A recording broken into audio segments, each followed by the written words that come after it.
voy a presentar a nuestra siguiente oradora. Marianela González es consultora en desarrollo de negocios, coach y autora del libro Osadía, Uruguay tiene voz de mujer. Ante la ausencia de libros en nuestro país donde se compartían logros y metodología de trabajo de mujeres uruguayas contemporáneas excepcionales, decidió escribir y autopublicar Osadía. Su objetivo es visibilizar e impulsar el liderazgo femenino en Uruguay.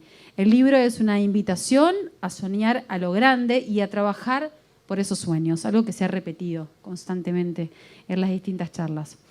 A nivel profesional, posee un MBA otorgado en la Universidad Ort Uruguay, es licenciada en Relaciones Internacionales por la Universidad de la República, nacida en Montevideo, ha vivido y trabajado en Santiago de Chile, Sevilla, Madrid, Brisbane, en Ginebra, París, Punta del Este, donde además reside actualmente. Osadía es su primer libro y un proyecto personal en el que ha volcado su pasión y su experiencia, y es un placer para mí recibirla aquí en esta jornada. Pido un aplauso para recibirla. Gracias, Lucía. Gracias. Buenas tardes. ¿Me escuchan bien? Bueno, es un privilegio estar acá. Estoy encantada de estar entre estas mujeres hablando de estos temas que nos importan tanto. Mi objetivo en estos 10 minutos es convencer a todas las mujeres a ustedes y a todas las mujeres que nos están viendo, de que se animen a visibilizar sus historias de éxito, sus historias de liderazgo personal. ¿De qué hablo cuando hablo de esto? Hablo de que empecemos a citarnos más, a referenciarnos más, a contar nuestros logros, a compartir los logros de otras mujeres también. ¿Por qué es importante esto y por qué tengo este objetivo hoy en estos 10 minutos? Porque el hacerlo nos puede cambiar la vida, tanto como eso. ¿Por qué? Es bastante obvio que las mujeres no estamos representadas como deberíamos en diferentes ámbitos y que no ocupamos puestos de liderazgo como deberíamos en diferentes industrias, en el ámbito público y en el ámbito privado. Para ilustrar un poco la situación a nivel global de esto que pasa, hay muchos datos. Yo elegí 2 datos que para mí eran muy significativos y muy llamativos y un ejemplo de algo que pasa en Uruguay. El primero es un dato que se extrae de Wikigap, que es una organización que estudia la brecha de género en Wikipedia. De este estudio se extrae que solo el 20%, el 18% en 2021 de los perfiles de Wikipedia eran mujeres. Otro dato muy llamativo, y ahora estoy pensando en lo que decía Natalia, de cómo se conforman luego esos sesgos machistas, o creo que decía eso, ¿no? En la inteligencia artificial. Y estoy pensando que es justamente por eso, porque la inteligencia artificial probablemente recoja información que está en la web. Y si nosotras y nuestras opiniones y nuestros testimonios no están representados, entonces la sociedad se está construyendo de una manera parcial y sesgada. Otro dato muy interesante es, hay una organización que se llama, es una organización, siempre me olvido el nombre y no traje el papel, Proyecto de Monitorización Global de Medios. Es una organización que existe desde 1995.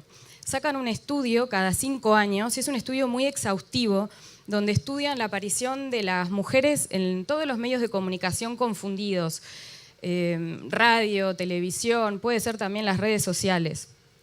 Es muy interesante porque en 2020 el estudio arrojó prácticamente los mismos números que en 2015, significa que no mejoramos mucho, y decía que las mujeres habían sido citadas como expertas en todos los medios de comunicación, todos confundidos globalmente, en América Latina, solo en un 25%, lo que significa que cada vez que se pidió a alguien que diera una opinión sobre un tema, solo el 25% eran mujeres o solo se citó a un 25% de mujeres.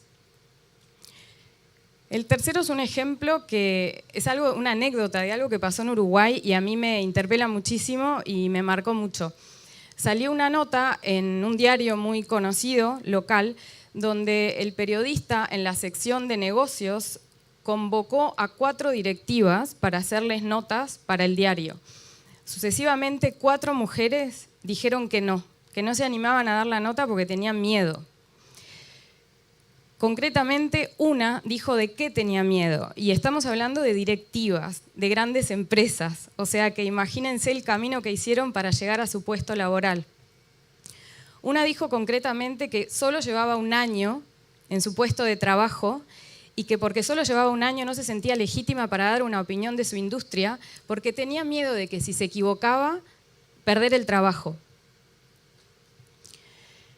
Entonces, hay muchos más ejemplos. Estos 3 para mí son muy llamativos porque si nosotras seguimos teniendo miedo de mostrarnos en los espacios públicos, de dar nuestra opinión, de aceptar estas invitaciones, estamos omitiendo nuestro relato de la historia.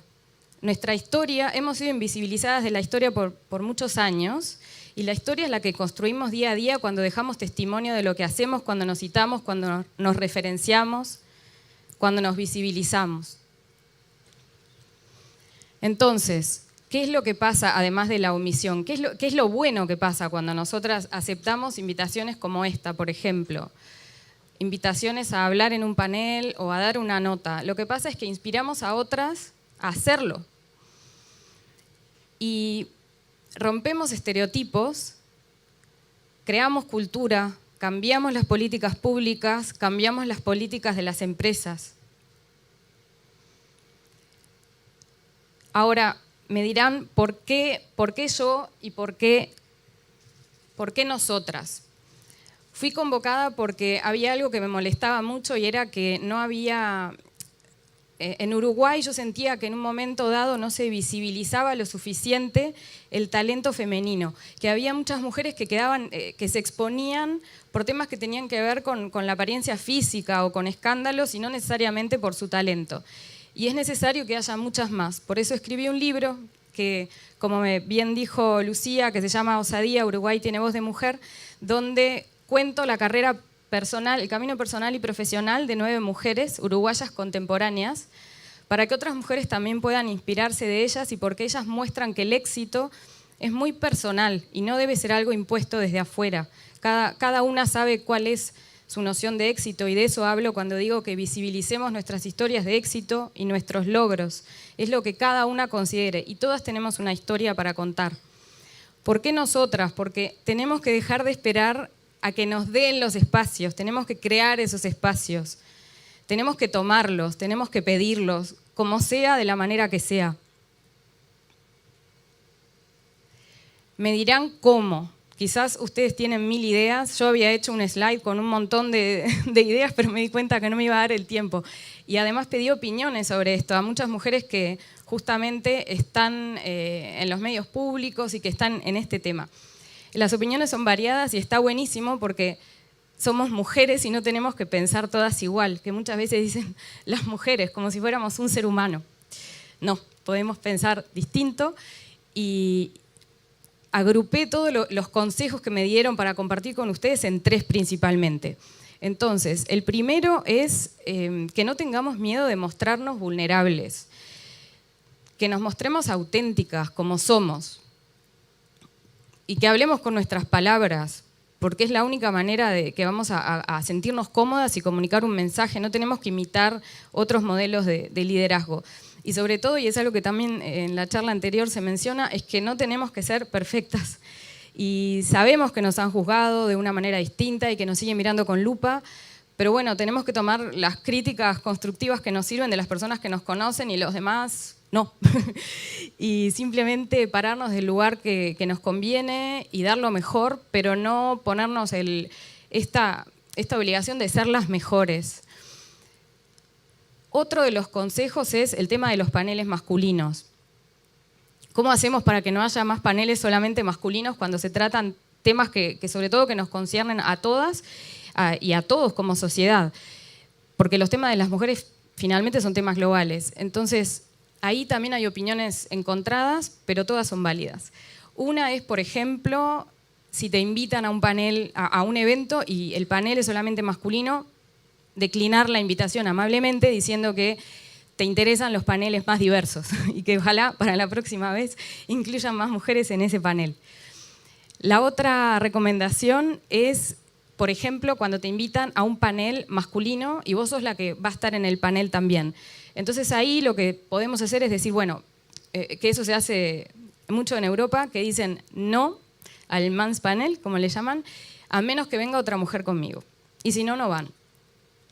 Otras dicen, bueno, yo quiero ocupar ese lugar y quiero ir, no quiero perder la oportunidad, voy a ir, pero voy a poner como condición o voy a sugerir o preguntar por qué no hay más mujeres y voy a presentar nombres. La cuestión es interpelar y que esto no siga, que esto cambie, hacer algo para que cambie.